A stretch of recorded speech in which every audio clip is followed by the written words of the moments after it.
Right. Sardar Sukhdev Singh Dimsa ji, Lok Sabha please. Yes sir. बोलिए Dimsa ji, yes sir. Please.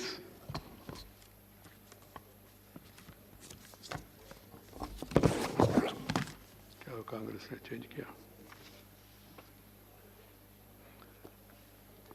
बोलिए दिमसा जी। हाँ, thank you sir, thank you very much. आपने मुझे टाइम दिया। मेरे 1 मिनट में मेरे टाइम कितना है sir? You have got 6 minutes, please. Go ahead. वैसे मैं आज राष्ट्रपति जी के भाषण पर बोलने के लिए खड़ा हूँ, लेकिन मैं सीधा, क्योंकि टाइम कम है, मैं सीधा किसानों की एजुटेशन पे जा रहा हूँ। जब ये ऑर्डिनेंस इशू हुए तो मैं पहला आदमी था जिसने प्राइम मिनिस्टर साहब को एक लेटर लिखा कि ये किसानों के हक में नहीं है। Mic is not working, I think. Technical people from Lok Sabha, please check.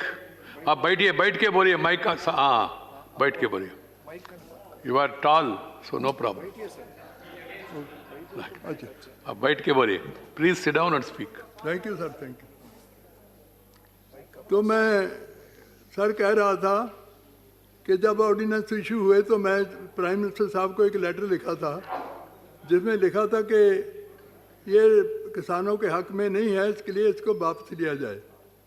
चलो, उसका जवाब तो कोई नहीं आया, लेकिन उसके बाद जो हुआ वो आपके सामने है। जयराम से पूछो कौन।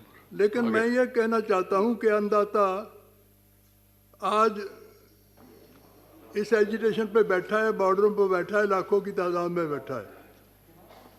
यही नहीं है कि देश में के किसान हैं और किसानों का ही नहीं ये आंदोलन रहा, बल्कि ये तो सारे समाज के लोगों ने उनके सपोर्ट दिया है। बल्कि उनको नहीं सपोर्ट दिया, बल्कि इंटरनेशनल लेवल पर जितनी इस एजिटेशन को सपोर्ट मिली है, शायद ही कभी किसी को, मंत्री दोनों प्लीज, शायद किसी ही एजिटेशन को मिली हो। तो मैं समझता हूँ कि जब ये लोग कहते हैं कि पंजाब का किसान को मिलता है, ये वो ही बैठा है। जब इस देश को अनाज की ज़रूरत थी, जब ये देश कभी अमेरिका कभी ऑस्ट्रेलिया पे जाता था कि हमें अनाज चाहिए, तो पंजाब और हरियाणा उस वक्त इकट्ठे थे, तो उन्होंने इतना पैदा किया कि इनको देश का ही नहीं बल्कि एक्सपोर्ट शुरू कर दिया। बल्कि मैं ये समझता हूँ कि इतना बड़ा एहसान इस देश पर किसान ने किया, लेकिन अब आज वही किसान देश के एजिटेशन 4 महीने से ज़्यादा हो गए वो बैठा है, और 2 महीने से ज़्यादा तक बॉर्डरों पर बैठा है और लाखों की तादाद में बैठा है। तो मैं समझता हूँ कि उनकी ये समझनी चाहिए। 11 मीटिंगें हो ली, कोई रिजल्ट नहीं निकला। तो मैं ये महसूस करता हूँ कि उनको इंसाफ मिलना चाहिए। वो सरकार कहती है कि ये तो किसान के हक में है, लेकिन किसान कहता है ये हमारे खिलाफ है। तो किसान की बात माननी चाहिए। किसान ने अपनी ज़मीन खराब कर ली, पानी नीचे चला गया, लेकिन उनको इतना तो चाहिए कि उनकी मांग है जो पूरी की जाए। और अपोजिशन ने भी सारी ने उस वक्त कहा था जब ये पास हुआ कि इसको कमेटी के पास भेज दी जाए, ज्वाइंट कमेटी की बात, लेकिन नहीं हुआ।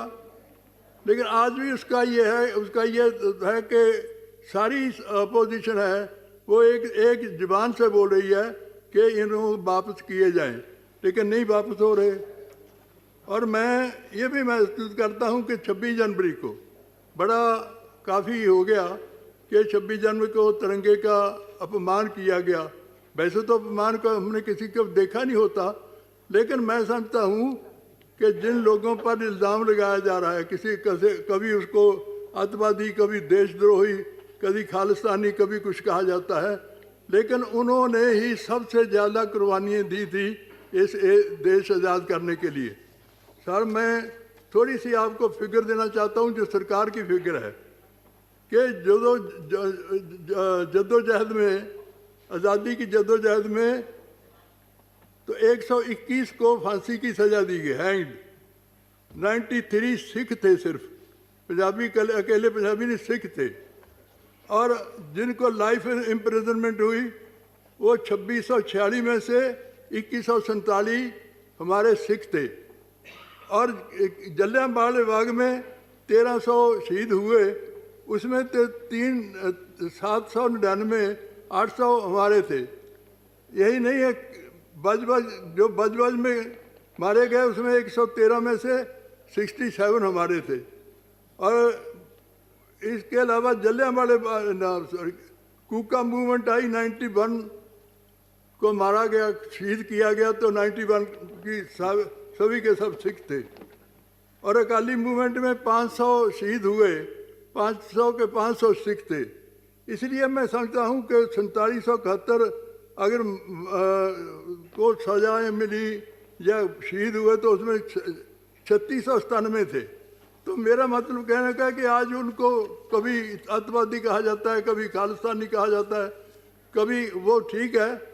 मैं संजय जी को सुन रहा था, उसकी इंक्वायरी होनी चाहिए कि कौन लोग हैं जिन्होंने वहाँ पर गए लाल किले में, और उसके पीछे कौन था, ये होना चाहिए सर। बाकी मेरी और एक बात बेनती है कि मीडिया को जरूर, मीडिया की बात बड़ी हुई, मैंने और जीके ने पिटीशनें 2 दायर की हैं PIL दिल्ली हाई कोर्ट में, जिसमें मीडिया को रोकने के लिए कहा है।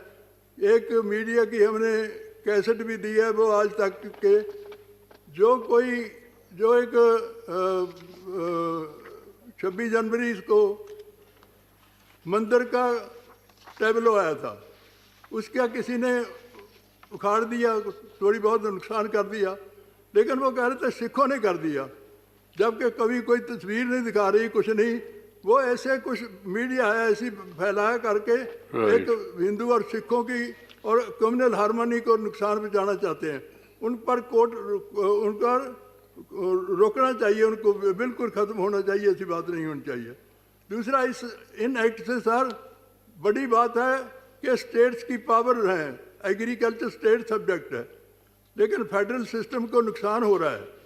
सभी जो रीजनल पार्टी हैं वो फेडरल सिस्टम चाहती हैं, उसको बल्कि कमज़ोर किया जा रहा है। एग्रीकल्चर डिपार्टमेंट जो है वो स्टेट सब्जेक्ट है, लेकिन सेंटर ने बना दिए कानून। इसमें से वो फेडरल सिस्टम को बहुत बड़ी हो रही है। सर दूसरी, मैं 2 मिनट और लूँगा प्लीज। हाँ, एक तो अगर मैं समझता हूँ अभी आखिर में मैं ये कहना चाहूँगा कि प्रधानमंत्री जी को इनिशिएटिव लेना चाहिए और रिस्पेक्टफुल वे से उनके साथ बैठ के बात करके मकानी चाहिए, और प्रधानमंत्री जी खुद इनिशिएटिव लें तो बात ये बन सकती है। अदरवाइज़ ये बहुत हमारे माताएं, बुजुर्ग हैं और बच्चे भी हैं, स्टूडेंट्स भी आ रहे हैं और सारी दुनिया से लोग आ रहे हैं। उनका एक ही हल हो सकता है कि प्रधानमंत्री जी रिस्पेक्टफुल वे से उनकी बात सुन के उनको हल करें। और मैं ये समझता हूँ कि एक बात आखिर में कहूँगा, MSP की बड़ी बात चल रही है कि MSP जो है पहले भी कोई तरीका नहीं है उनका। वैसे सरकार जो मर्जी है, कभी 5 रुपए दे दे, कोई 50 रुपए दे दे, लेकिन उसका कोई नहीं। ना स्वामीनाथन कमीशन की रिपोर्ट लागू की गई है और ना ही सर किसान कहते रहे कि एग्रीकल्चर यूनिवर्सिटियों ने जो रिपोर्ट दिया उसके मुताबिक दिया जाए, ठीक, और या फिर प्राइस इंडेक्स के जोड़ा जाए, लेकिन तीनों में से किसी से नहीं जोड़ा गया। मेरी एक है कि इसको आप MSP को कोई साइंटिफिक तरीके से शुरू करें और उसको पक्का करें। वो तो समझौते में होगा जो है, वो सरकार मानती है। एकदम sir ji, thank you sir, thank you very much. Thank you very much. मैं एक विषय सबका ध्यान में लाना चाहता हूँ, इस विषय को जाति के आधार पर नहीं देखना चाहिए।